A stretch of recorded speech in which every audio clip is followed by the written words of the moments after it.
Dan jangan lupa sugrek karang. Sugrek itu gratis, gratis.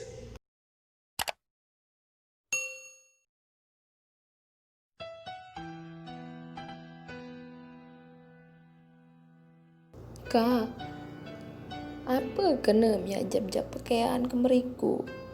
Ndek emperiak anak. Aneh areng ka.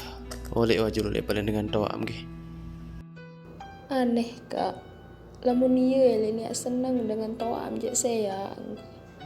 Ikhlas kak. Mu atung kebain teh solah-solah li dengan toa aku. Monang julu side.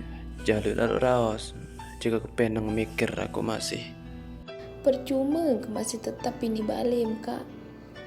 Tidak tahu kena li julun dengan toa. Meriak tan kesala, merikutan kesala. Meriak tak kerungun, meriak tak tulung ngebegayan. Lain sak pegayan bangkat, lain sak pegayan Bali. Masih ada tananggap.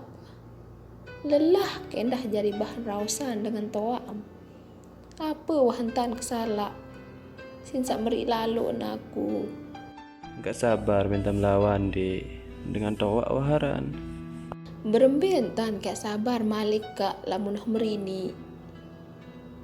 Ilik mulai man bekelin Bali sampai nani wah bekelin. Wah tu bude anak merini masih tetap pentan ikut campur dengan tawa amli masalah rumah tangga entah. Malik kendah si kebeli meriak iya jari raos. Si kebedui meriku iya jari unin. Musin kembearan nak tetap pelengak. Lagu aneh. Tepara anakku doang kau jengkoras jari menantu si dengan. Coba amia tahu le posisi dia naon padida pun. Kan dikenal anak uning kaku areng. Segera ke lawan dengan tawa. Ndek kuah suruh melawan dengan toa amka. Lagu seharusnya side sajari semama, sajari tulang punggung keluarga entah. Tahu kembe ya tegas kedi.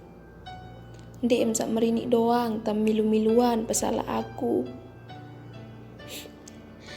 Keciweng kisim kak.